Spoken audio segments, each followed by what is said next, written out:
Spec Ops The Line is a third-person military-themed shooter with a focus on a dark and mature narrative, which follows a squad of Delta Force operators into Dubai on a rescue mission.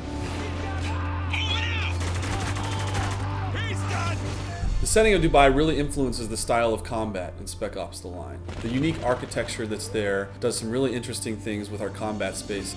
We draw a lot of inspiration of the way things were built there, like the scale is just really over the top.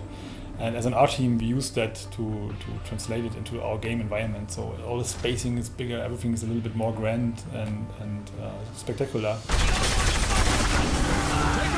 The city's been covered with millions of tons of sand. It really provides sort of a very new and fresh combat experience. One of the elements that's very interesting is the fact that you're quite often walking on what you perceive to be solid ground, but actually you may be walking on a dune that's covering a 30-story skyscraper. During combat, you have to constantly be thinking about where you're standing and where you're located, and you may even tumble through a skylight in a building into an entombed space that's been covered by sand. Throughout the game, the player encounters opportunities to leverage the power of the sand to help him basically to kill enemies or open new pathways. You basically see sand piled up behind a window, and you shoot the window, and sand comes pouring out.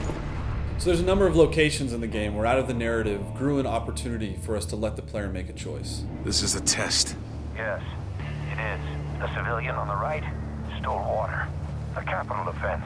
The soldier on the left was sent to apprehend him, which he did, killing the man's family in the process.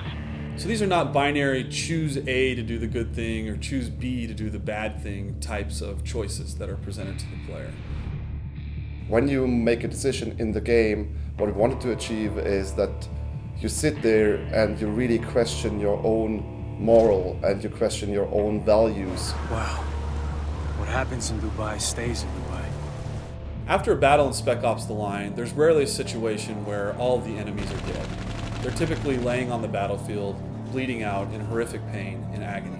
The player can choose to react to that in a number of ways, and one of the ways that he can do that is by utilizing executions and executing those enemies. Since Spec Ops The Line is a realistic shooter and you're up against humans with guns, it was always very important for us to make sure that there is enough variety in gunplay and in enemy behavior. So we created all those different enemy types to make sure that there's always enough variety and fun to fight those guys. It was too close, Walker!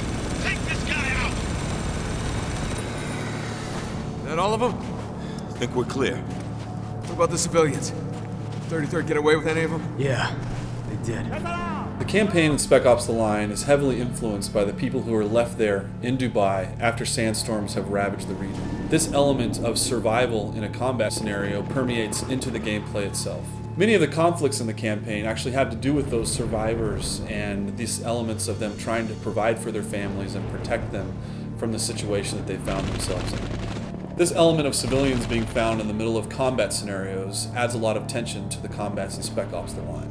The CIA doesn't start when you can't finish. Well, now's the time to prove it, because I'm not telling you shit. No! What the hell?